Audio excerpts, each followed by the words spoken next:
Hello, everyone. Welcome back to my channel.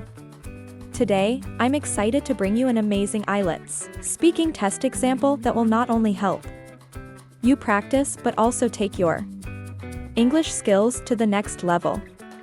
Whether you're preparing for the IELTS exam or just looking to improve your fluency, this video is packed with valuable insights to guide you.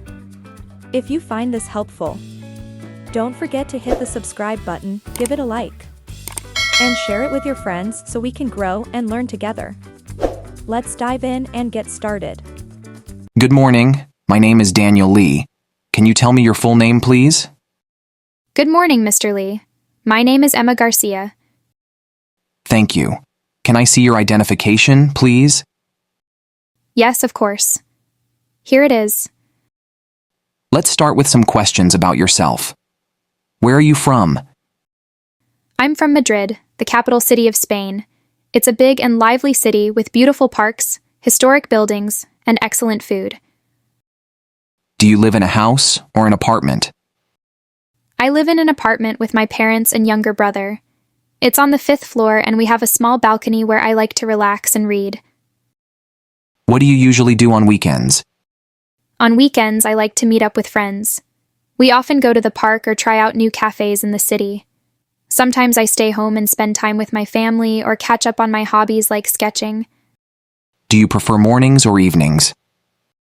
I prefer evenings because I feel more relaxed after finishing my work or studies. It's also a good time to watch a movie or go for a walk. Now I'm going to give you a topic. You have 1 minute to think about it and make some notes. After that, you will speak for 1 to 2 minutes. Here is your topic. Describe a restaurant you enjoyed visiting. You should say where it is, what kind of food it serves, who you went with, and explain why you liked it. One of my favorite restaurants is a small Italian place called La Toscana. It's in the center of Madrid, near Retiro Park. They serve traditional Italian food like pasta, pizza, and delicious desserts. The first time I went there, I was with my best friend Maria for her birthday. We ordered spaghetti carbonara and a margarita pizza, and both were amazing. For dessert, we had tiramisu, which was the best I've ever tasted. I liked this restaurant because the atmosphere is very cozy, and the staff are friendly. Also, the food is fresh and full of flavor. I've been there several times since, and it never disappoints. Would you recommend this restaurant to others? Yes, definitely. It's a great place to enjoy a meal with friends or family, and the prices are reasonable for the quality of the food. Do you think people prefer eating at home or in restaurants? I think it depends on the person and the situation. Some people enjoy eating at home because it's cheaper and more relaxing. Others prefer restaurants for special occasions or to try food they can't make themselves. Personally, I like a mix of both. What do you think about fast food? Fast food is convenient and affordable, but it's not very healthy. I think it's okay to have it once in a while, but eating it too often can cause health problems. I try to eat homemade food most of the time. Is traditional food important in your country? Yes, traditional food is very important in Spain. Dishes like paella, tortilla, and gazpacho are a big part of our culture and are often served during festivals and family gatherings.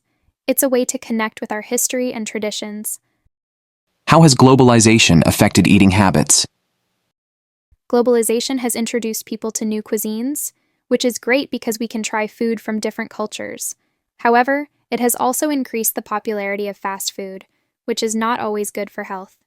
I think it's important to balance traditional food with global options. Do you think schools should teach students how to cook? Yes, I think cooking is an essential skill. If schools teach students how to cook, they can learn to make healthy meals and become more independent. It's also a creative activity that can be fun for students. Thank you, Emma. That is the end of your speaking test. Thank you, Mr. Lee. Thank you so much for watching, friends.